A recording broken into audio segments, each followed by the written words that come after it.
Merci d'être présent à cette Cloud Room pour assister à cette session de formation et de questions sur la cybersécurité en entreprise. Nous avons avec nous Cédric Merlin, qui est un expert en cybersécurité, qui prendra la parole tout à l'heure pour nous parler de la sécurité, de la cybersécurité, surtout en entreprise, et quels sont les différents challenges qu'on peut avoir dessus, surtout si on n'est pas informé. Il n'y a rien de pire que de ne pas avoir l'information et de ne pas savoir qu'on ne sait pas. Donc, Monsieur Cédric, merci d'être maître parmi nous pour cette cloud Merci à room. vous pour l'invitation. Merci à vous pour Merci. l'invitation. Donc, Je suis Cédric Merlin, je me présente, hein. oui, c'est Je ça. suis Cédric Merlin, je travaille dans une structure, hein, qui m'appartient, qui s'appelle MKIS. Nous sommes basiquement spécialisés dans la cybersécurité et le cloud, l'infogérance cloud. Et ça fait 10 ans que je fais ce métier. Je travaille pour plusieurs entreprises, dont le groupe Accor, le ministère de la Justice. J'ai été fonctionnaire au ministère de la Justice, enfin 3 ans. J'ai décidé de quitter pour des raisons personnelles. Et sinon, bon, mes technos d'appétence, c'est Kubernetes, Docker, AWS, Python. C'est mes spécialités. Aujourd'hui, je suis là pour apporter mon expertise sur l'environnement de cybersécurité, donc cloud et pour les entreprises en général. Et voilà, je suis ravi d'être là. Merci à Dani pour l'invitation, du coup. D'accord, merci. Et du coup, en quoi consiste la vie au quotidien d'un expert en cybersécurité? Au quotidien, en quoi En fait, consiste? on fait beaucoup de choses. On fait beaucoup de choses. Bon, particulièrement, aujourd'hui, c'est la surveillance continue du système, hein, pour détecter les activités suspectes. Mais de plus en plus, ça a tendance à faire une préanalyse avec l'IA. Aujourd'hui, on fait une préanalyse maintenant des activités suspectes avec l'IA. Et on va faire, ça dépend de l'équipe dans laquelle on est. Moi, j'ai fait longtemps partie de la task force du Red Team. Ce qu'on appelle le Red Team, c'est une équipe en fait spécialisée dans le pen test, c'est-à-dire dans l'attaque en fait dans l'identification des vulnérabilités. Et une fois qu'on les a identifiées, on va accompagner l'entreprise à les corriger et à suivre le patch qui a été trouvé. Et nous allons mettre en place des stratégies de prévention pour protéger contre les menaces potentielles. Il y a aussi une grosse partie formation où on forme les équipes des entreprises à se mettre à jour, à être au courant des dernières failles, etc. Et aujourd'hui, on travaille aussi beaucoup à sensibiliser les entreprises, surtout même les dirigeants. Je vous donnerai des anecdotes qui sont arrivées à des dirigeants par la suite, mais aujourd'hui, les dirigeants sont quand même des cibles privilégiées pour les entreprises, les attaquants. Ah, d'accord, Voilà à super. peu près ce qu'on fait aujourd'hui au quotidien. D'accord, du coup, euh, on va parler plutôt aussi de la protection. On parlera de la protection et de la prévention, alors sachant que les dirigeants peuvent être des cibles et enfin, des différentes attaques. Donc, ce seront, enfin, quels seront les outils que vous allez mettre en place? Quelle sera la stratégie à mettre en place euh, pour protéger, ou pour, enfin, du moins, quelles seront les stratégies à mettre en place que vous allez enfin, à mettre en place pour protéger ces dirigeants ou bien pour protéger contre ces vulnérabilités, ces attaques-là, oui. Alors déjà, je dis toujours aux entreprises, en fait, on ne peut pas se protéger d'un risque qu'on ne connaît pas. D'accord? Donc, la première chose, c'est d'évaluer les risques. OK? Évaluer, identifier, en fait, les risques et les classer. On a des matrices qui permettent de classer, en fait, les risques, hein. On peut dire, est-ce que c'est un risque catastrophe, c'est-à-dire qu'il va coûter à l'entreprise, il peut détruire l'entreprise, etc., jusqu'au risque moindre qui n'a pas d'impact réel, mais qui peut quand même nuire à la réputation, entre guillemets, de l'entreprise.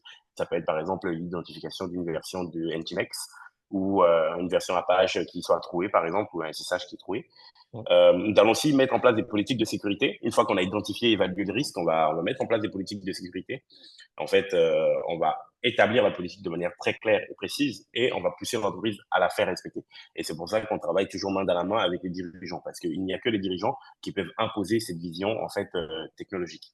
Et nous allons mettre en place plusieurs technologies de protection, donc entre autres des pare-feux, des antivirus, des systèmes de détection d'intrusion, ce qu'on appelle, on va appeler des ITS et des IPS, Mhm. etc. Donc, on évalue, on met en place une politique de sécurité, on met en place des technos de protection et finalement, on dit que 80% des attaques sont menées à travers les failles humaines.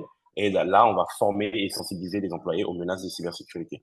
Et en fait, c'est là où en fait le cœur du problème se trouve parce que les systèmes sont quand même assez solides, ils sont pensés pour être sécures entre guillemets. Bon, il n'y a pas de système 100% sécure, mais ils sont quand même sécures assez. Et les humains sont quand même la faille à travers lesquelles les pirates passent pour entrer dans les systèmes d'information des entreprises. Et si malgré tout ça, on se retrouve face à des problèmes euh, menaçants, face à des menaces, ben, on va mettre en place des plans de réponse aux incidents. Et en fait, c'est un plan clair qui nous permet de dire, OK, en cas d'attaque de ce type, on va réagir comme ça. En cas de problématique de ce type, on va réagir comme ça. Dedans, on va avoir les PRA, les PCA. Je définis pas ce que c'est. Je pense que tout le monde sait ce que c'est. Le plan de Non, reprise non, pas d'activité, le plan de forcément. continuité d'activité. C'est Ah, ça. bon, ben voilà. Du coup, en fait, PRA, plan de reprise d'activité. oui, Et c'est ça. PCA, plan de continuité d'activité. C'est ça, c'est que Voilà à peu près les choses ouais. qu'on fait. D'accord. Donc, Ah, il y a une la question. formation fait. Pardon? Attends, il y a une question, Noé Manapo, qui demande comment se fait l'identification des vulnérabilités. Alors, généralement, les entreprises font appel à nous. Donc, Mhm. ce que je disais tout à l'heure, c'est on évalue les risques. C'est-à-dire qu'on va venir dans l'entreprise, on va faire un audit de tout son système, de savoir, bah, en fait, son système, de quoi il est composé. Et nous, on va faire ce qu'on appelle des pen tests. C'est-à-dire qu'on va tester les applications sur avec plein d'outils différents qui vont nous permettre de savoir, bah, est-ce qu'il y a des failles dans son système. S'il y en a, on va l'évaluer, le risque le potentiel de cette faille, et on va apporter des patchs, des correctifs pour se prémunir de cette attaque. Voilà, je ne sais pas si ça répond à ta question, oui. Oui, si, si, super bien. Donc là, si on entend bien, il y a ici ce côté formation qu'il faut mettre en avant parce que la Oui, faille, comme tu l'as dit tout à l'heure, vient souvent de, comment dire, soit de des la humains. carence ou bien de l'ignorance de certaines informations. Et ce qui fait qu'on va créer, on va laisser des vulnérabilités sur le système, Ça. quand bien même en temps, il y a eu des failles qui ont été, comment dire, Patché, par exemple. détectées, patchées. Aujourd'hui, on s'est Mhm. rendu compte qu'il y a même une faille aujourd'hui qui est un CVE sur le SSH Absolument. qui Il y a une crée semaine. comme. Si, c'est une semaine, oui. Ça fait déjà une semaine. Ça fait déjà une Ouais, et semaine, c'est oui. déjà, ça Euh, commence déjà à bombarder. Hein. À bombarder, Ils sont déjà très, c'est très ça. Donc, exploités pour ceux qui ne savent sur nos pas, données. voilà, donc il faut aussi avoir l'information. Si vous ne l'avez pas, il va falloir quand même vous rapprocher de, comment dire, des organismes qui ont cette information, qui peuvent vous accompagner dans ce sens pour vous donner, du moins, pour vous mettre à jour au système le plus rapide, enfin, du moins le plus souvent, parce qu'il n'y a rien de pire que de ne pas savoir et de penser qu'on est C'est clair. protégé alors que en matière de sécurité, c'est un système continu qui ne cesse d'évoluer. Donc, c'est vrai que euh, une fois que on met en place la stratégie afin de sécurité, comment est-ce qu'on répond aux incidents aujourd'hui lorsque tu as parlé de procédures, souvent lorsque on est sous attaque, la plupart des personnes se paniquent, ils sont en mode panique, Mhm. ils courent dans tous les sens. Je l'ai vu dans plusieurs situations. Aujourd'hui, comment est-ce que Mhm. vous gérez cette partie où on est sous attaque et c'est la panique totale dans la société? Comment est-ce que vous gérez Alors, du moins, enfin, cette situation? quand il y a ce genre d'attaque, en fait, quand il y a des attaques, généralement, on panique. Mais c'est pour ça qu'il faut des experts, en fait. Il faut des experts, des gens qui sont capables de garder le calme et de respecter les process. Et l'idée, en fait, c'est qu'il faut se mettre en place des process clairs, nets et précis et les répéter. C'est-à-dire, en fait, tu sais, c'est comme les alarmes incendie.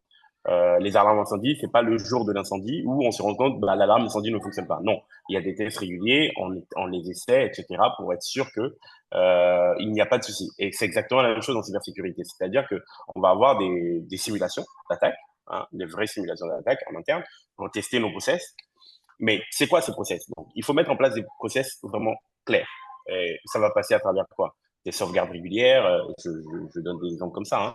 faire des sauvegardes régulières, de faire des mises à jour du système dès qu'il y a des correctifs qui sont disponibles. Former, c'est très très important. Former, sensibiliser les employés. Typiquement, au mail de phishing, c'est la première porte d'entrée. Les mails de phishing, c'est vraiment le truc le plus facile à faire. Et évidemment, il faut des solutions anti-ransomware, anti-DDoS, etc., etc. Mais d'abord, mettre en place des plans clairs et précis et les tester régulièrement. Une fois qu'on est clair, on s'est déjà entraîné à une situation. Lorsque la situation se présente, on est moins enclin à paniquer. Donc aujourd'hui, je pense que la solution, c'est de mettre en place des process, les faire respecter, les tester et s'assurer qu'ils fonctionnent bien, même en cas de problème. D'accord, parfait.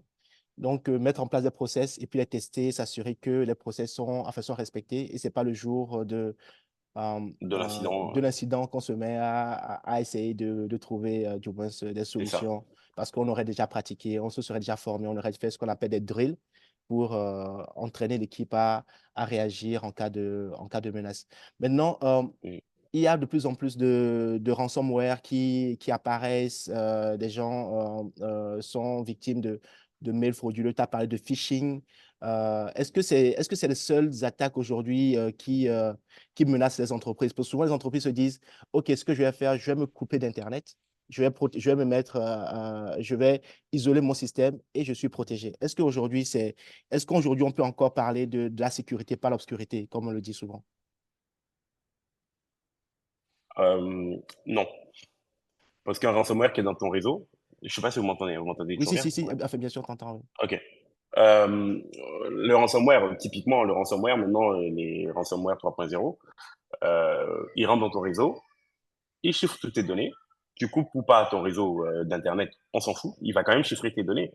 Après, peut-être que tu recevras pas le message de la rançon. Bon, ok, je crois pas que ce soit intéressant. Ce qui est important, c'est d'éviter justement qu'il arrive dans ton réseau. C'est pas de se dire, bah, je coupe mon réseau quand il est déjà là, parce qu'à partir du moment où il est là, c'est fini. Parce que même si tu coupes ton réseau, tu coupes ton routeur qui est connecté à Internet, ton réseau interne fonctionne encore, ton réseau local fonctionne encore, C'est ça. tes liaisons entre sites, etc. fonctionnent encore. Et donc, il va quand même se propager. Donc, et tu peux pas isoler la machine, ce qu'on appelle le patient zéro, entre guillemets, tu peux pas l'isoler parce que même si tu l'isoles, il s'est déjà propagé. Même sur les C'est ça. serveurs de sauvegarde, des serveurs, etc. Donc, l'idée, c'est de mettre en place des systèmes, en fait, qui vont permettre des méthodes de sauvegarde, ce qu'on appelle des méthodes de sauvegarde robustes. Par exemple, un type de sauvegarde bucket qui permet tu sauvegardes tes données quelque part et il n'y a que du one shot. Le stockage est ouvert seulement pour écrire. À ce moment-là, et après ce temps-là, c'est fini. Il n'y a plus de possibilité d'écriture. Et on le met, et après il est chiffré, etc. Ce genre de sauvegarde, par exemple, c'est des sauvegardes qui sont, entre guillemets, sont robustes. Mais encore une fois, il n'y a pas de système 100%, 100% sécure. Pour le ransomware, MKIS, chez nous, on propose une solution qui permet en fait de déconnecter les backups et de les OK, reconnecter aux besoins. En gros, d'accord. c'est une IA qui décide en fait de quand on ouvre la connexion pour le backup et quand on ferme la connexion pour le backup. Et il va identifier plusieurs en-têtes, vérifier que les requêtes arrivent de la bonne personne, du bon serveur, etc. pour faire le backup. C'est une solution qu'on a développée en interne. Si vous en avez besoin, je vais vous faire une démo. Excellent. Voilà, bon, c'est du Python et du Bash. Hein. C'est vraiment, nous, on est vraiment système pur. Voilà. Mais sinon, tu parlais tout à l'heure des top, des attaques les plus courantes C'est ça. en informatique. En informatique, oui. Je vous invite à regarder ce qu'on appelle le top 10 OWASP. Les top 10 OWASP, en fait, ce sont les 10 attaques les plus communes aujourd'hui dans le monde de la cybersécurité. En, en général, ils sont classés par l'organisme qui s'appelle l'OASP. Et c'est là notre référentiel, en fait, parce que c'est ça qui nous permet de savoir, en fait, quels sont les risques auxquels on fait face. Par exemple, les risques, les contrôles d'accès, c'est vraiment le top 1 aujourd'hui. Non, c'était le top 1, pardon, excusez-moi. C'était le top 1 Ouais. en 2017. Maintenant, c'est devenu top 1 en 2021, mais en 2024, je crois que c'est les injections qui sont passées en premier. Mais bref, ça bouge en tout cas dans les top 10. Je vous invite à les regarder. Regardez-les parce que ce sont les endroits où, en fait, qui identifient les points d'injection des cyberattaques. Ce sont les 10 attaques les plus courantes. Et en général, quand vous êtes protégé contre les 10 premières attaques, les 10 attaques les plus courantes, généralement, on peut estimer que vous êtes quand même à l'abri de menaces. Donc, dedans, on va avoir les failles d'injection, les conceptions non sécurisées, on va avoir les problèmes de configuration serveur, on va avoir des composants obsolètes, hein, ça arrive régulièrement aussi. Au niveau des authentifications ou même les bases de données qui sont mal implémentées. Voilà, ce sont des trucs comme ça qu'on va régulièrement, auxquels on va régulièrement faire face. Et ce sont les top 10 des attaques que nous, on audite lorsqu'on fait un pen test. Ce sont les 10 types qu'on essaie. On les pousse un peu plus avancés, mais ce sont les 10 types d'attaques qu'on mène le plus. D'accord. On t'a parlé, je vais te reprendre sur un sujet concernant l'intelligence Oui, artificielle dis-moi. tout à l'heure. Et ben, on Mhm. t'a parlé des pen tests. Aujourd'hui, c'est quoi un pen test? Parce que souvent, les gens entendent le terme pen test. Ils ne savent pas ce que c'est que le pen test. Est-ce que tu peux nous dire en quoi consiste un pen test pour pour une entreprise? Est-ce que c'est important de faire des pen tests? Est-ce que c'est un exercice qu'il doit faire régulièrement? Parce qu'aujourd'hui, on se rend compte que beaucoup de gens ne savent pas ce que c'est que les pen tests, en fait. Est-ce que tu peux Mhm. juste éclairer notre communauté sur ce que c'est et puis l'importance d'avoir enfin, des pen tests au sein de son organisme, surtout si on a des applications qu'on expose, du Mhm. moins à d'autres, comment dire, à d'autres services ou bien au monde. Enfin, par exemple, on a un site web, on a des Oui. applications, enfin, du moins, de vente des applications commerciales et ainsi de suite. Alors, concrètement, un pen test, c'est quoi? C'est très simple. L'objectif d'un pen test, c'est de découvrir s'il y a des failles dans le système. On se fait passer pour un attaquant. Alors, il y a plusieurs types de pen tests. On a des pen tests qu'on appelle en black box, c'est-à-dire on ne connaît rien de l'entreprise, on essaie de récolter un maximum d'informations pour rentrer dans ce système. On a des systèmes en grey box où on a un peu d'informations, mais pas beaucoup, et on essaie quand même de voir ce qu'on peut faire. Et on a en white box où on aurait un accès et on essaie de voir si on peut devenir admin, on peut aller plus loin avec cet accès. Donc, en fait, le but, c'est de corriger en fait le système et d'améliorer la posture de sécurité globale de l'entreprise. On va avoir dedans en fait les pen tests externes par exemple, où on va évaluer les systèmes, les réseaux depuis l'extérieur de l'organisation et voir en fait depuis Internet, hein, et voir en fait comment on peut rentrer dans le réseau, dans le système de l'entreprise sans être à l'intérieur de l'entreprise. Donc sans être sur le réseau local typiquement. On va avoir aussi le pentest interne où en fait on va simuler une attaque mais depuis l'intérieur. Donc là pour le coup c'est pour simuler de la malveillance interne, hein, par exemple un employé ou même un facteur qui passe dans l'entreprise et qui se branche au réseau électrique de l'entreprise. Ça je l'ai déjà vu, hein, pour la petite anecdote.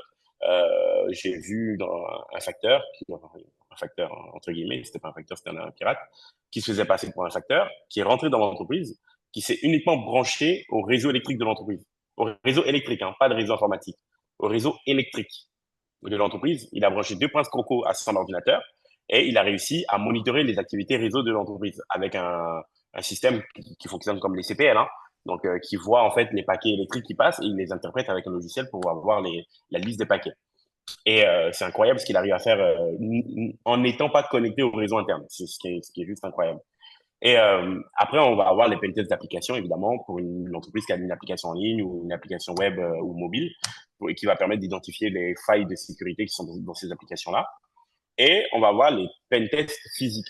Et là, pour le coup, c'est venir dans l'entreprise, voir si tout va bien, est-ce qu'il y a la clim fonctionne à un type de degré, en cas d'incendie, quelles sont les méthodes pour récupérer, est-ce que les contrôles d'accès sont bien faits, etc., etc. Ça, c'est ce qu'on appelle les pentests physiques. D'accord. Maintenant, dedans, on va avoir, bon, il y a plusieurs étapes, hein, la reconnaissance, l'analyse, le scan, etc. Mais je pense que ça, si vous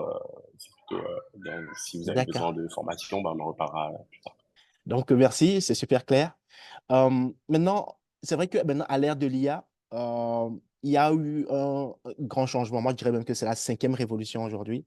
Et Oui, pareil, tu as parlé de l'IA pour protéger votre système des ransomware, donc il va déconnecter les backups pour s'assurer que, voilà, une fois que la donnée est écrite, il n'y a plus aucun système ou bien aucun mécanisme qui va tenter de réécrire, on va analyser les métadatas et tout cela. Donc, vous utilisez l'IA aujourd'hui pour vous protéger et avoir des systèmes oui. beaucoup plus sécures et plus robustes. Au même moment, Mhm. les attaquants aussi vont utiliser l'IA pour détourner, Absolument. enfin, pour trouver d'autres moyens et trouver des vulnérabilités, trouver des failles. Aujourd'hui, est-ce que l'avènement de l'IA aujourd'hui a décuplé en fait les menaces ou c'est parce que aujourd'hui, on a le moyen de se rendre compte des différents types de menaces que l'on réalise qu'il y a, il y a autant d'attaques. Selon toi, c'est vrai que c'est une question à Alors, plusieurs volets. Donc, oui, oui, il y a plusieurs points. On va essayer de les organiser, de les catégoriser. c'est ça. Aujourd'hui, tu sais, juste pour la petite anecdote, l'IA aujourd'hui, tu sais, les CAPTCHA à l'époque, on faisait des CAPTCHA pour éviter de se dire de se faire, entre guillemets, pirater par des robots. Oui, Sauf qu'aujourd'hui, les IA répondent aux CAPTCHA dans 99% des cas. c'est ça. Maintenant que les vrais robots sont arrivés, les CAPTCHA ne servent plus à rien. C'est ça. Donc, en fait, aujourd'hui, on se rend compte que les attaquants utilisent il y a même des modèles sur Hugging Face hein, qui permettent d'avoir des modèles précompilés qui vont permettre de mener des pen tests de manière totalement, quasiment automatisée. Mais de l'autre côté, alors l'attaque s'organise, mais par contre la défense ne s'organise pas. Tu vois, par exemple, aujourd'hui, il y a encore très peu de systèmes de détection d'anomalies basés sur l'IA. Ou quand il y en a, ils coûtent très très cher. D'accord. Oui, Et par exemple, je te prends l'exemple des malwares 0D. Je sais pas si ça parle à tout le monde. En gros, les malwares 0D, ce sont les malwares qui sont pas encore documentés dans les bases de données NIST, CVE, etc. Donc en fait, ce sont des failles, enfin des malwares ou des failles qu'on n'a pas encore documentées. oui, Et il faut savoir qu'il y en a énormément. Typiquement, je ne sais pas si vous avez entendu parler du scandale Pegasus, hein, l'utilisation d'un logiciel espion par les États, les entreprises, les États pour s'espionner entre eux. Pegasus utilisait typiquement des failles 0D sur WhatsApp, sur Facebook, etc. Les, euh, pour attaquer les cibles. Et en fait, on n'a pas de méthode aujourd'hui réelle pour identifier ça parce que comment fonctionnent les antivirus et autres détecteurs d'intrusion. Ils vont prendre des signatures, hein, des malwares ou des attaques. Ils vont prendre des signatures et les comparer à leur base de données. Et si ça match, bah, tant mieux. Ça match pas, bah, voilà quoi, ils laissent passer. Et ça, c'est une grosse problématique parce qu'à partir du moment où c'est pas encore documenté, bah, tu te retrouves coincé. Alors qu'avec l'IA, en fait, aujourd'hui, on peut apporter des solutions de type analyse de comportement, etc., etc. Ah, je crois qu'on a reçu un oui, si, message. si. On reprendra la question tout à l'heure, à la question Ok, ok. Et en fait, avec l'IA, on peut avoir des réponses en temps réel, hein, des réponses automatisées aux incidents. Euh, on peut avoir énormément de choses, mais malheureusement, en fait, la défense a du mal à s'organiser parce que, évidemment, il y a tout ce qu'on va appeler réglementation qui bloque, qui met du temps à s'organiser. Alors que les attaquants, eux, ils n'ont aucune réglementation à respecter. Leur but, c'est d'attaquer et de récupérer de l'argent. Donc, ce qui fait qu'aujourd'hui, l'IA a du mal à rattraper les attaquants. Par contre, on sait qu'il y a énormément de points où l'IA peut améliorer des choses. Je parle typiquement des scans, des scans et des évaluations de vulnérabilité automatisées, des renforcements d'authentification avec le Zero Trust. Je ne sais pas si vous connaissez, mais Mais bon, tu peux on introduire. pourra revenir dessus. Oui, Ouais, le Zero Trust, l'idée, c'est de dire tout accès est un accès frauduleux. Donc, frauduleux, ouais. on le sécurise un maximum. Donc, on identifie et on s'assure que c'est la bonne personne qui s'authentifie. Donc, C'est ça, ça. il y a plusieurs mécanismes qui permettent de faire du Zero Trust. Mais ce sont des choses aujourd'hui qui arrivent hein, avec le temps. Et pareil, avec l'IA, les mecs, ils arrivent à faire du phishing automatisé. C'est-à-dire que avec toutes les données qu'on a sur les gens, sur Instagram, sur Twitter, sur LinkedIn, etc., eh ben, l'IA va récupérer toutes ces données-là il va pouvoir mener des attaques de phishing et d'ingénierie sociale, mais de manière très qualitative, mieux que n'importe quel humain. C'est-à-dire qu'il a un maximum d'informations. Et à partir de ces informations, il va écrire un mail. J'ai entendu parler d'une entreprise, d'un chef d'entreprise. Alors, je ne le connais pas, hein, mais d'un chef d'entreprise qui a reçu un message de son enfant qui lui disait Papa, je suis en galère, etc., etc., mais de manière tellement bien faite, avec un SMSI qui a imité le numéro du fils, etc. Et le père a reçu ça, il l'appelle, il décroche et il adopte la voix de son fils parce que, évidemment, avec l'audio, avec tout ce qu'on publie sur les réseaux, on a la manne d'informations et il adapte la voix de son fils pour lui dire que papa, je suis en galère, est-ce que tu peux me faire un virement? Et il lui a fait le virement instantané. Donc ça, ce sont des choses en fait qui arrivent de plus en plus et on se rend pas compte à quel point ça devient très très très complexe pour les gars de la cybersécurité. Et il y a d'autres exemples. Hein. C'est ça. On va avoir le threat intelligence, il y a plein de choses que l'IA apporte en fait, plein de problématiques, mais il y a aussi plein de solutions que l'IA apporte. C'est ça. Excellent. Donc, vous avez vu, avec l'IA, c'est vrai que nous rentrons vraiment dans une nouvelle ère. Et comme tu l'as dit, l'attaque s'organise et devient plus forte. Par contre, la défense, Ah oui, clairement. elle est, il y a plein de réglementations. Elle a du mal à c'est se ça. mettre en ordre de bataille. Et, euh, Mhm. et aujourd'hui, comment est-ce qu'aujourd'hui l'IA rentre dans je dois dire, en matière de réglementation, de loi? Est-ce que, prenons par exemple le cas en Afrique, est-ce que tu as déjà entendu parler d'une réglementation sur l'IA en Afrique Alors, au Togo, ou... par exemple, Oui, parce que actuellement je suis au Togo. Au Togo, par exemple, ils ont fait la semaine de l'IA il y a 3 semaines, 4 semaines. Ils commencent à s'organiser autour de ça. J'ai entendu en Côte d'Ivoire aussi. oui, Ils commencent à s'organiser, en tout cas en Afrique de l'Ouest. Ils commencent à s'organiser, mais ils en sont vraiment au balbutiement au début. Je pense que dans les années qui arrivent, ce sera un truc qu'il faudra quand même prendre en compte parce que pour moi, comme tu le disais, je suis assez d'accord avec toi, hein, l'IA, c'est quand même la nouvelle révolution et en fait, je pense elle rebat toutes les cartes. Les cartes sont redistribuées et ça permettra à tous les pays en fait de repartir en mode concurrence réelle parce que je pense qu'avec l'IA, on peut apporter énormément de choses, pas que dans l'informatique, hein, dans la vie au quotidien, dans les industries, dans plein plein de choses. Et en fait, pour moi, ça rebat vraiment toutes les cartes. Et c'est là où en fait l'Afrique, je pense, doit aussi se positionner et devenir un acteur majeur. Je sais qu'au Nigeria, par exemple, ils ont commencé à intégrer dans une école d'excellence apparemment, ils ont commencé à intégrer l'IA dans leur formation. Donc voilà, ça commence à prendre et je pense que dans les années qui arrivent, l'Afrique en tout cas doit se positionner. Je pense que les dirigeants en sont conscients, mais il manque encore d'expertise technique là-dessus. Mais ça viendra, je pense, avec le temps. d'accord.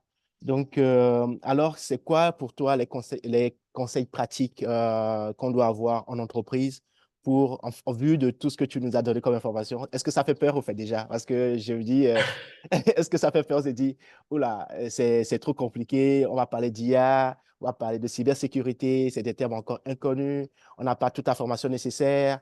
Les attaquants sont de plus en plus formés et beaucoup plus virulents en ne faisant plus des attaques par signature, enfin, du moins, c'est comme avant, en faisant des Mm. attaques par pattern.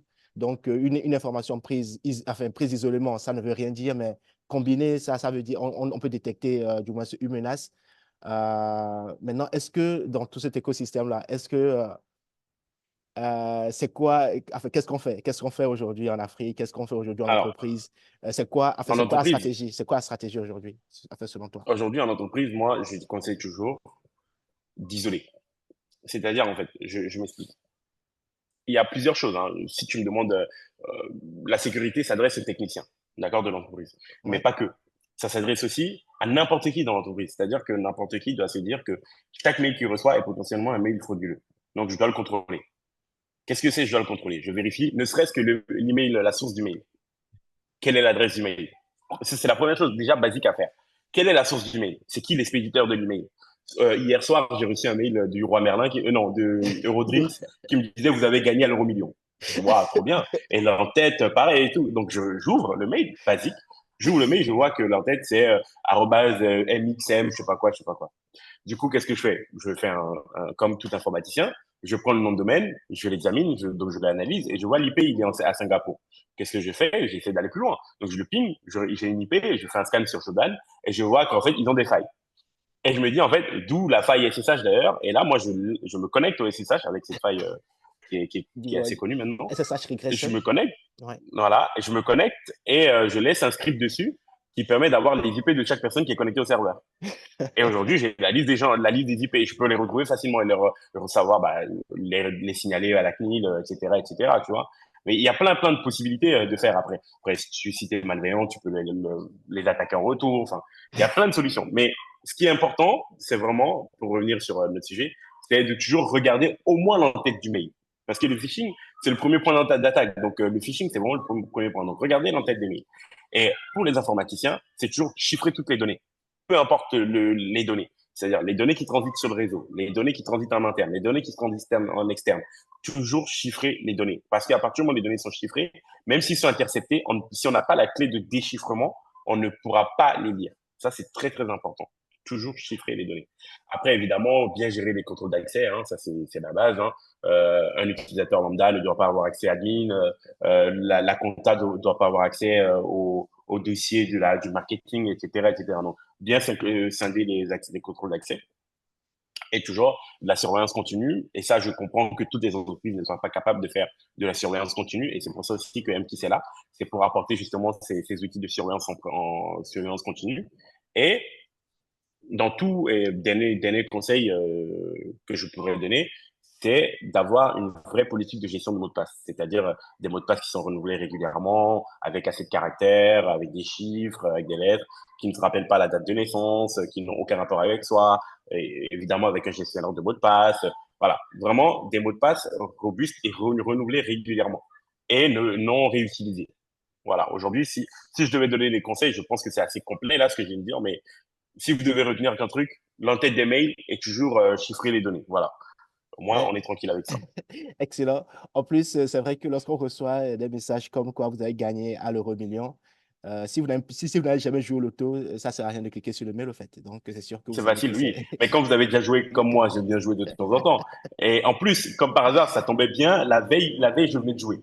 Bon, d'accord. ils ont mal fait parce qu'ils m'ont envoyé le mail un mardi, mais je crois que les tirages, c'est un lundi. Mais bref. Ok, Donc, d'accord. c'était vraiment bien fait, quoi. C'était vraiment bien fait. Et j'ai été regarder la tonne en tête du mail et je ne me fais pas avoir par ce genre de Donc, choses. c'est vrai parce que concernant même le fait qu'aujourd'hui, on collecte beaucoup de données sur les utilisateurs, les métadonnées sur les utilisateurs. Cette masse de données la permet de cibler encore davantage comment dire, de trouver comment on les appelle, des points de faiblesse et des sensibilités. Absolument. Absolument. Une fois qu'on touche une sensibilité, par exemple, voilà, mon Mhm. enfant est en galère, je dois lui envoyer de l'argent. Et je ne réfléchis pas, je clique directement. Enfin, votre abonnement Netflix est en train de venir à expiration, sera désactivé demain. Vous cliquez directement dessus. Votre enfant, on vous dit que voilà, il y a, comment dire, nous on reçoit souvent des mails pour dire que la cantine de votre enfant n'est pas payée. Je me dis, mais c'est impossible. Je clique sur le lien. Voilà, donc ce sont C'est des ça. points de sensibilité voilà, parce qu'ils ont ces informations-là. On tend aussi comment dire, France Travail comment dire, certaines sociétés se sont fait pirater en France.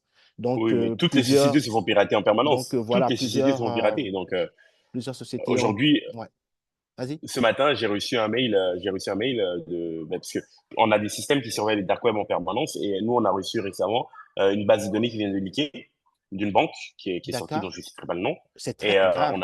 on a pas mal d'informations. C'est la base, ce qu'on appelle, nous, les listes, LIST. En Oui, fait, ce sont des listes en fait de combos hein, qui sont sortis, des identifiants mots de passe ou des dates de naissance, ou en fait tout pour construire l'identité de la personne. Aujourd'hui, pour reconstruire l'identité d'une personne, c'est nom, prénom, date de naissance, numéro de sécurité sociale. Tu as ça, tu as l'identité de la personne. Tu peux faire un prêt à son nom, tu fais ce que tu veux. Et ces oui, listes-là, malheureusement, ils sont disponibles sur Internet, sur le dark web, et on peut les acheter. Pourquoi 20 euros, 30 euros, quoi. C'est des trucs avec des millions de personnes dedans. Des trucs qui ne c'est valent ça. rien, quoi. Ils ne valent rien. Donc, voilà, donc l'idée, c'est vraiment de sensibiliser, sachant que aujourd'hui, l'Afrique est en train de se digitaliser, mais vraiment, nous avons des écosystèmes qui sont déjà, qui se mettent en ordre de marche. Les data centers sont prêts, les points d'accès Internet sont prêts et opérationnels. Les opérateurs sont en train de monter en puissance pour offrir des solutions cloud.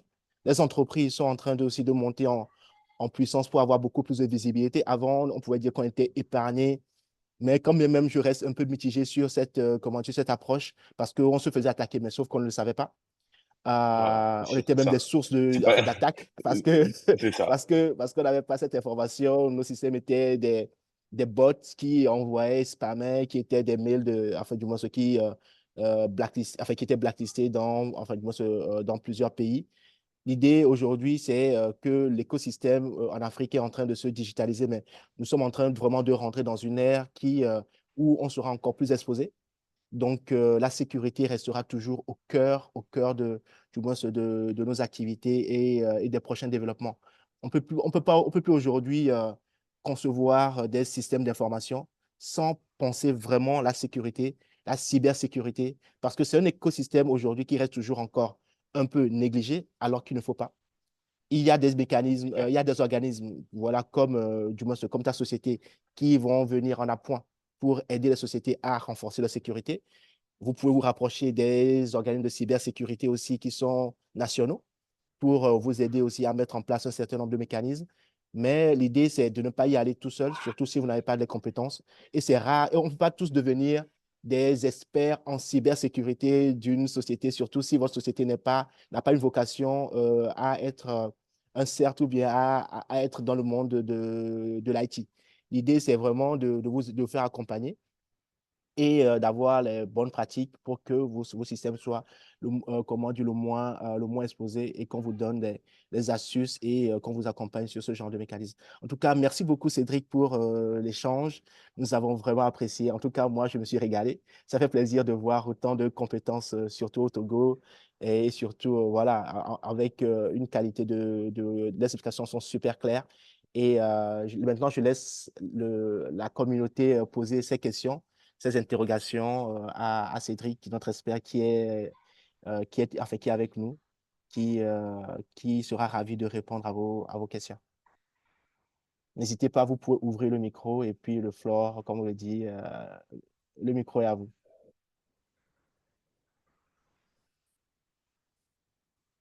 Je vois que Noé avait pas posé une question. Comment se fait l'identification de... Ah non, c'est pas... On peut trouver ces modèles de test. Quel modèle de test? Je pensais que je voulais parler de modèle de Hugging Face pour le modèle de l'IA, je crois, si je ne me trompe pas. Ah oui, mais si je commence à donner des noms, c'est pas bon parce que je vais multiplier les attaques. Non, non, mais c'est une petite recherche sur Face et tu trouves facilement C'est ce que tu ça. cherches. Donc, le Hugging Face, c'est l'équivalent du GitHub, mais pour l'intelligence artificielle, pour ceux qui ne le savent pas. Ouais, c'est ça. Est-ce que j'ai le nom? C'est fait Hugging Face. Vous pouvez le trouver. Est-ce que je l'ai ici? Je pense que c'est Hugging. C'est pas avec S, non? Ou bien sans S? Je ne sais plus. Des Hugging Face. C'est un seul. Il n'y a Quelque pas chose de comme... S. Voilà, c'est ça, en fait, quelque chose comme ça.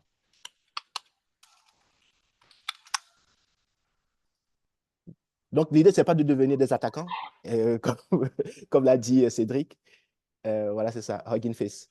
L'idée, c'est pas de devenir des attaquants, mais c'est d'être au courant de ce qui se passe Oui, et de pouvoir prendre les bonnes attitudes, les bonnes dispositions.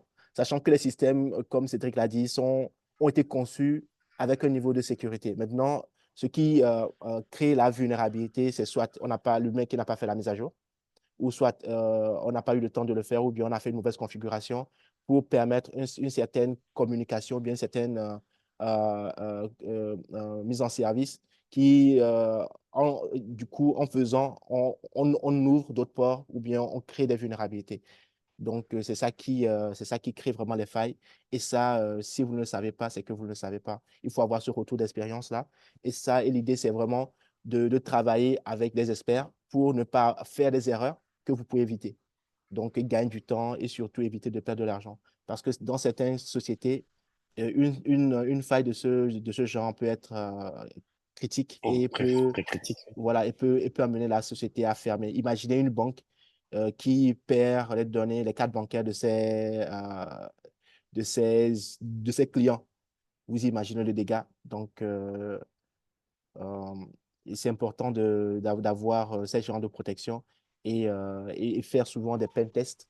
Les pen tests, ce sont des opérations de tentative d'intrusion. On va vérifier la robustesse de votre infrastructure en matière de sécurité, en matière d'authentification, quels sont les points par lesquels vous avez des faiblesses. Et ça va vous permettre de les corriger et puis de pouvoir renforcer la sécurité. Donc, une fois que vous avez ça, c'est vrai que vous pouvez commencer par opérer. En matière d'équipement aussi à avoir, on parlera de quoi? De routeurs avec des firewalls, Oui, plutôt des firewalls, oui. on parlera des Alors pour XDR, moi, oui, voilà, des XDR, des IDS, des des IPS, SIEM, des SIEM. des SIEM, oui. Voilà, moi, pour moi, la solution, quand même, à mon sens, dans notre métier, c'est de privilégier toujours tout ce qui est open source, même pour les firewalls et autres. Pourquoi? Parce que le monde open source va beaucoup plus vite que le monde propriétaire. C'est-à-dire que quand il y a une faille en open source, la communauté est au courant, la communauté la patch très vite et la mise à jour est déployée très rapidement. Or, lorsque il y a une faille sur un système propriétaire comme Sophos, comme Cisco, etc., ce qui se passe, c'est que déjà, ils le gardent secret. Ça, c'est le premier point. Bon, maintenant, en Europe, avec tout ce qui est RGPD, Réglementation, oui. CNIL, etc., bah, ils se prennent des amendes quand ça leur arrive. Mais il faut savoir que si c'est pas détecté, bah, potentiellement, c'est des failles 0D, c'est-à-dire que ce sont des failles inconnues qui sont là et que les gens qui connaissent exploitent, mais que eux, ils en parlent pas. Donc l'État qui s'en rend compte, qui paye les gens pour le patcher, parce que c'est un coût pour eux de payer les gens pour le patcher. Or, dans l'open source, c'est la communauté qui patch le système. Évidemment, il y a un chef de projet, etc. Mais c'est la communauté qui patch en fonction de la licence. Mais bon, généralement, c'est la communauté qui patch. Et ça, quand tu te le mets en tête, tu te dis, bon, en fait, même pour les firewalls, même pour les routeurs, même pour les VPN, etc., il vaut mieux pour des services aussi sensibles faire confiance à de l'open source que de faire confiance à une entreprise externe. Parce que quand tu prends du Cisco, quand tu prends, je sais pas moi, récemment, on a eu la faille sur Cisco Connect, je sais pas si vous connaissez, Ouais. c'est un VPN Cisco. Et quand la faille est apparue, personne n'en a entendu parler. Et c'est quand les gars ont commencé à l'exploiter que, ah ouais, non, finalement, on reconnaît qu'il y avait une faille, mais on va le patcher bientôt. Sauf que c'est trop tard. Alors que voilà, donc c'est vraiment moi ce que je recommande surtout, c'est par exemple pour un routeur firewall, on peut penser à OpenSense, on peut parler à pfSense, on peut penser à À Zrouter, Wazoo. enfin il y Ouais. a Wazoo, non Wazoo c'est plutôt un Non, SIM. non, un SIM, Euh, ouais. Ouais, mais en termes de routage de Oui, routeurs purs et de firewall, OpenSense, ouais. vraiment OpenSense, PFSense, ce sont PFSense. des solutions vraiment très robustes qui fonctionnent très bien. Et d'ailleurs, HP et Netgear sont basés un peu sur les mêmes mécanismes. C'est du copier-coller, mais bon, bref. Et pareil, ou Router OS qui est un très bon OS aussi, très léger, qui tourne quasiment partout. Donc, Oui. ce sont des trucs, en fait, où tu as la main dessus, tu sais ce qui se passe et que ça ne va pas chez quelqu'un, quoi. Si tu prends un routeur Huawei, tu sais que bah, la Chine a installé un backdoor dedans. Quoi qu'il arrive, c'est connu, c'est reconnu, tout le monde le sait. Et je pense que Cisco, les Américains aussi, ont le Patriot Act qui leur permet d'accéder à n'importe quel matériel américain, à n'importe quel pays, dans n'importe quel Oui. pays. Donc l'idée, c'est quand même de se dire, OK, je veux sécuriser. C'est une question de souveraineté, en fait. C'est comme les gens qui disent, bah, soit je veux du McDo, ou soit je veux préparer moi-même. Donc tu sais que tu vas manger McDo, c'est rapide, c'est bon, mais c'est pas bon pour la santé. Mais si tu sais pas ce qu'il y a dedans, alors que si tu fais à manger toi-même, tu connais les ingrédients, tu sais ce que tu as fait et tu as le goût de ce que tu fais, quoi. En tout cas, c'est une Tu sais excellente que c'est perche bon que pour la tu. santé. En plus, c'est vrai. Du coup, c'est une Ouais, excellente perche que tu me tends aussi pour dire que nos solutions aussi cloud que nous mettons en place, qui est Cloud Factory, qui est un ensemble de solutions entièrement open source et qui va intégrer les routeurs comme OpenSense, qui va permettre de faire créer le firewall en edge de vos infrastructures. Et derrière, la cible qui sera utilisée, ce sera du Wazoo. Nous utilisons un certain nombre d'outils qui sont entièrement open source. Mais c'est vrai que l'open source, c'est l'ADN même de Cloud Inspire. L'idée, c'est vraiment de créer cette base communautaire et cette interopérabilité pour avoir le maximum de contributions. On n'a pas vocation à tout savoir et à tout maîtriser. L'idée, c'est de faire participer la communauté pour qu'ensemble, on puisse construire quelque chose qui réponde chacun à nos besoins et compléter nos lacunes à chaque fois. Donc, c'est vrai que c'est l'open source qu'on met en avant. Et l'idée, c'est vraiment d'entraîner le maximum d'utilisateurs, surtout en Afrique, mais pas que, parce qu'aujourd'hui, on se rend compte que même l'ensemble des grosses infrastructures aujourd'hui qui tournent le cloud et Internet sont basées sur des solutions entièrement open source. Donc, pourquoi, si les grands le font, pourquoi est-ce que nous, on ne le ferait pas? bien Donc, sûr. Tu prends OVH qui est numéro un européen actuellement. OVH, c'est du OpenStack. Tu prends Amazon, c'est du OpenStack modifié à leur sauce, quoi. à leur sauce, c'est Ils ont ça. pris OpenStack et ils l'ont modifié, ils l'ont modifié. C'est Et ça. Google, bon, Google, ils ont créé leur propre. Alors, Google, à l'origine, ils avaient une solution propriétaire qu'ils Propriétaire. ont rendue open source, donc Oui. Borg, qui est devenu Kubernetes, et Kubernetes, qui oui. aujourd'hui, en fait, finalement, ils ont créé un système qui ressemble beaucoup à Kubernetes, mais pour les infrastructures. Et je pense que Cloud Inspire est dans la même veine, dans le même type, et a une place à se faire dans le domaine du cloud manufacture, quoi. Manufacture. D'accord. Merci. C'est vraiment top. Merci. L'idée, c'est de faire le cloud africain et d'embarquer tous les Africains à mettre en valeur des data centers. Parce qu'aujourd'hui, les data centers sont, en fait, sont déjà là, ils sont opérationnels. J'ai eu la chance de visiter le data center de Lomé, le Carrière Hotel. C'est, en toute honnêteté, c'est une dinguerie. C'est énorme, énorme. Les Ouais. infrastructures sont bien faites. C'est, il ne reste qu'à l'exploiter, le rendre accessible au maximum de, de PME, de TPE, pour Mhm. qu'il n'ait pas à faire tout l'investissement nécessaire en matière de récupérer le matériel, de le faire amener, Et de il l'installer, me de le semble même rappeler. il me semble même qu'il est certifié de Tier 3+, hein. Oui, c'est un tier 3+. Si ma mémoire est bonne, Non, non, ouais, donc non, ça c'est sert à rien, quoi. c'est un tier 3+, et c'est vraiment un data center de classe mondiale. Oui, Donc oui, c'est vraiment aujourd'hui, rien, c'est vraiment un très, très bijou. intéressant. C'est un vrai De bijou. pouvoir faire ça en Afrique, c'est incroyable. Et je C'est pas tous les même en Europe, c'est pas tous les data centers qui sont tier 3+. C'est Donc, ça, non, non, c'est impressionnant. Donc, j'ai aussi vu un data center qui a ouvert au Nigeria qui est de type tier 4, mais je ne sais pas, je ne l'ai pas visité. Aujourd'hui, je visite encore un data center aujourd'hui, Data Connect, et je vais voir ce que ça donne. L'idée, c'est de voir tout ce qu'il y a comme offre aujourd'hui data center en Afrique.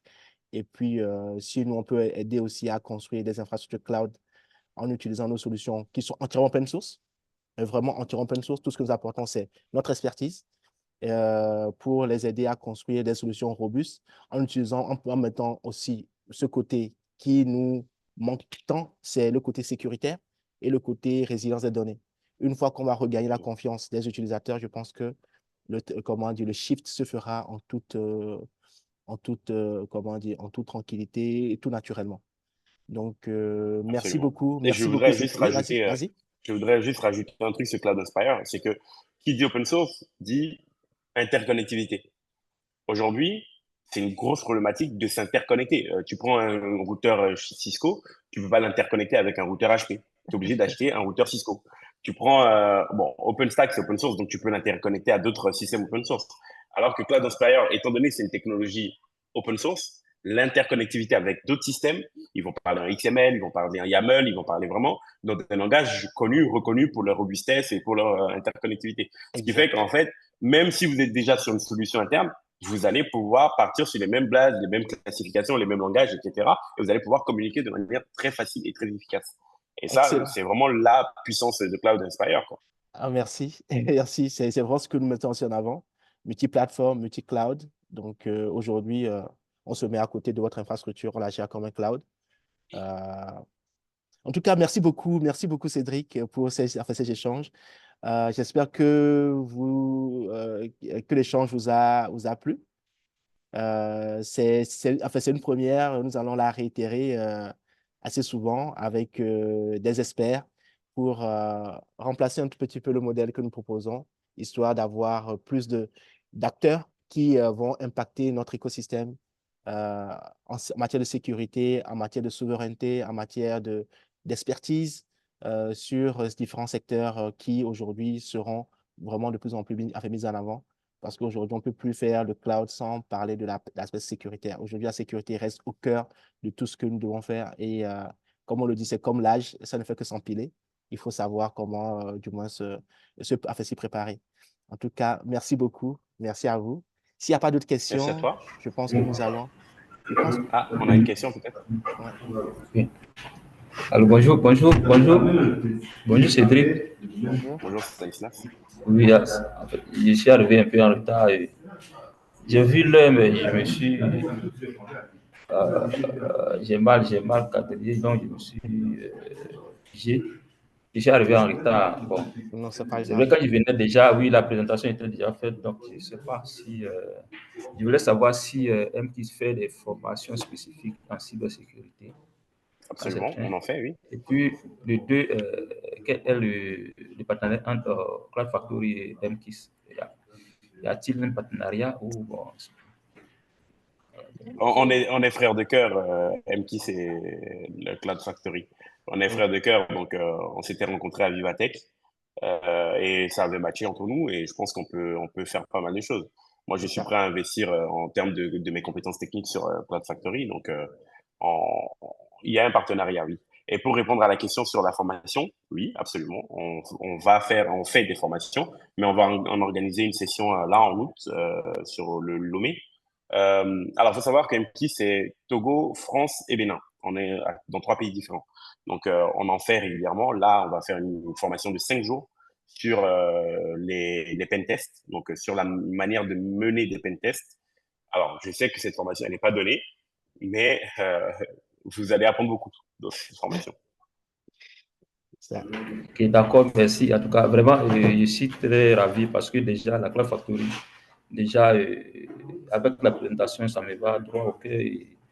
ça qu'on appelle s'unir avec MKIS déjà, mais là, c'est le off pour l'Afrique déjà, vraiment.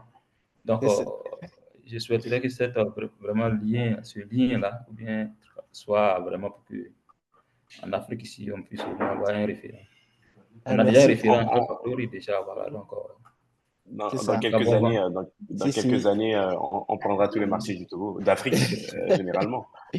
Non, non, l'idée, c'est vraiment de nous entourer des meilleurs aujourd'hui qui sont capables d'impacter l'écosystème de l'informatique, de l'IT en Afrique et d'apporter une expertise, mais très pointue. Aujourd'hui, c'est vraiment l'idée, en fait. Donc, nous faisons aussi de la formation pour faire la montée en compétences. L'idée, c'est vraiment de créer le maximum de, euh, de jeunes qui soient capables de créer des infrastructures et qui soient capables de prendre en responsabilité des infrastructures aujourd'hui qui vont de plus en plus être visibles. Donc, pour ça, à notre petite échelle, tout ce nous pouvons faire, c'est de former le maximum de personnes pour qu'elles aient le maximum d'informations et soient aguerries sur l'ensemble de ces différents challenges, du moins ceux qui vont venir impacter le continent. Donc, merci voilà, enfin, de suivre aussi enfin, cette cloud room que nous faisons pour la prise de conscience et se former, développer des expertises, ne pas être un simple utilisateur, mais aujourd'hui devenir des bâtisseurs. Aujourd'hui, l'Afrique a besoin de bâtisseurs. Et on ne peut pas le faire tout Il y seul, a, il faut le faire ensemble. il y a une question là de Raoul. Quels sont vos conseils pour se tailler un profil dans la sécurité dans ce milieu où il n'y a pas de place pour les novices? Pour la cybersécurité, en fait, il y a de la place pour tout le monde. Moi, déjà, si vous voulez mon conseil, il y a plusieurs plateformes qui permettent de s'exercer de manière totalement légale, sans prendre de risques et tout en apprenant.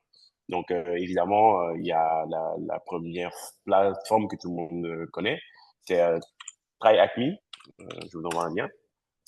Ça, c'est une plateforme très connue hein, qui permet de s'entraîner. On va avoir d'autres. Et si vraiment vous êtes assez à l'aise sur Try Hack Me et que vous voulez gagner de l'argent dessus directement, sans forcément aller truc, il y a toujours des bug bounty. Vous allez sur des bug bounty, c'est des entreprises qui ont besoin de gens qui veulent les pirater. Vous y allez, ils vous mettent en place leur plateforme et vous trouvez des failles. Si vous trouvez des failles, ils vous payent, ils vous payent. Si vous trouvez pas de failles, bah tant pis.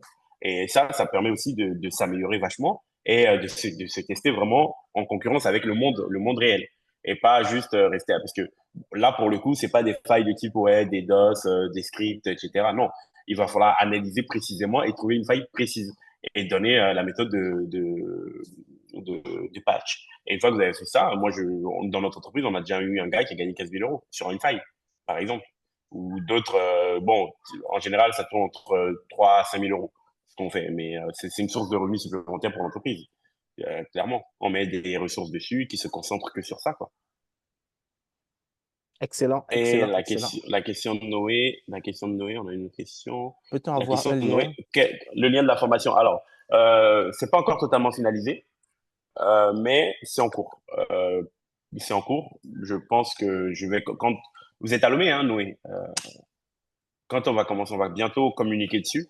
Et je pense que tout le monde aura l'information dès que ce sera, on va commencer à communiquer. On va parler à la radio, à la télé, sur les panneaux publicitaires, il n'y a pas de problème. Vous allez avoir l'information. Excellent, excellent, Vous l'avez excellent. en guest à cette réunion, mais vous avez l'information avant tout le monde, mais on va communiquer dessus très très bientôt. D'accord. Sandé à comme diraient les Togolais. Est-ce qu'il y a d'autres questions? Bonjour Dani, Oui, bonjour bonjour Hervé. Cédric. Bonjour Ouais. Hervé. Tout d'abord, je tiens à vous féliciter pour la qualité de vos échanges, hein. Cédric, je me rappelle, je ne sais pas si tu te rappelles, on a déjà eu à échanger au data center. On était venu visiter le DC à Lomé. Oui. Ah oui, l'année Et dernière. Monsieur ouais, Tipam. Oui, exactement. c'est bon, je me rappelle. Exactement. Je remets. Oui, oui. Oui, Ouais, effectivement. voilà. J'étais venu avec mon équipe visiter très bon data center d'ailleurs à l'époque. Ah Mais ouais, j'y suis plus allé exactement. depuis. Mais... Ok, je me Voilà. rappelle. C'est bon. Bon, et tu me disais en fait que vous avez l'habitude de faire des audits pour les décès. Mhm. Euh, je, Ma question est de savoir en fait en quoi consiste ces audits de sécurité pour les décès. Vous avez que j'ai déjà eu à faire en fait. Donc, Alors, typiquement, pour les décès de Tier 3+, Alors, ça dépend de la finalité du DC. En fait, concrètement, pour nous, je prends l'exemple de Online, des data centers qu'ils avaient mis en place. Je ne sais pas si ça vous parle, Online Skyway. C'est Skyway. C'est équivalent de Voilà, OVH. C'est équivalent de OVH c'est ça. en Mais c'est France. Iliad qui l'a fait, c'est Free, c'est Zaliniel. Bref, Scaleway, ils nous avaient pris pour une partie de la data center. Ce qu'on a audité, en fait, c'est toute la partie serveur physique. C'est-à-dire, en fait, que lorsqu'ils mettent en place leur process de serveur, de mise en place de serveur, hein, c'est-à-dire que quand un client se connecte sur le site pour un nouveau serveur, tout le process qui se déroule, en fait, tout leur système qui se déroule derrière, il faudrait le rendre totalement étanche et parce qu'ils gèrent des cartes de crédit. Parce que quand tu payes sur leur site, ça met en place tout un process qui se lance dans le script. Et en fait, il fallait auditer tout le process en fait de ce data center pour être sûr qu'il n'y avait pas de fuite quelque part. Et c'était le travail qu'on a mené chez eux, mais vraiment sur la mise en place des serveurs, le déploiement des serveurs, le déploiement des OS, le déploiement des VM, etc., etc. Et en fait, c'est tout ce process-là que nous, on avait audité à l'époque sur ce DC. Et j'ai un ami qui a lancé aussi son data center. Je ne sais pas si ça vous parle, LWS. LWS, moi, ça me parle. OK. LWS, pareil, c'est un hébergeur qui est dans ma région. Ils sont pareil, quand ils avaient commencé leur offre, à la base, c'était dans un garage. Il avait 2 racks de serveurs dans son garage. Hein. Ils ont commencé comme ça. Et c'était d'auditer tout leur process, le système qu'ils ont mis en place sur les serveurs-là, s'assurer qu'il n'y a pas de faille au niveau du noyau, s'assurer qu'il n'y a pas de faille au niveau des OS, etc. Donc, on a regardé. Et puis, pareil, sécurité physique. Est-ce qu'il y a des extincteurs? Est-ce que ça respecte les règles? Mais bon, un tier 3+, je pense que vous n'avez pas ces problématiques-là. Eux, ils avaient mis en place du WordPress, du emailing, du stockage, etc. Et tous ces services-là, il fallait s'assurer qu'ils n'avaient pas de failles de sécurité réelles. Parce que ce sont des services que eux hébergent pour les clients. Donc, quand ils font de l'hébergement, il faut voir si l'utilisateur qui est hébergé n'arrive pas à sauter son niveau d'accès. Est-ce qu'il n'arrive pas à accéder à d'autres personnes qui sont sur le serveur? Est-ce qu'il n'arrive pas à basculer entre utilisateurs ou il n'arrive pas à devenir administrateur, etc. Ça, c'est des trucs qui sont très, très importants pour un hébergeur de site un hébergeur pour les entreprises d'infrastructure, oui. Et donc, oui, ce sont les travaux qu'on a menés pour ces entreprises-là. Après, le Togo, je pense que vous n'avez pas encore il n'y a pas encore d'hébergeurs réels qui prennent le DC, qui vont exploiter le DC. Mais quand le moment sera venu, on sera là. Nous, on sera là. D'accord. Merci beaucoup. Merci à toi, Dani. Merci Hervé. Donc, je pense que là, il n'y a plus de questions. Et merci beaucoup. Merci à vous tous pour votre participation. Parce que c'est vous qui nous motivez tous les jours à venir, tous les jeudis, faire ces formations-là. Merci à vous. Merci merci d'être présent à chaque fois. Merci à toi, Cédric, pour la qualité, pour la qualité des échanges et puis, comment dire, l'information. J'ai des trucs derrière moi, mais c'est pas grave. En tout cas, je tiens quand même à vous remercier et à très vite, jeudi prochain pour une autre table ronde. Donc, prenez soin de vous et à très vite. Allez, merci à tout le monde. Merci à tous. Merci à tous. Bon après-midi. Bye. Bye.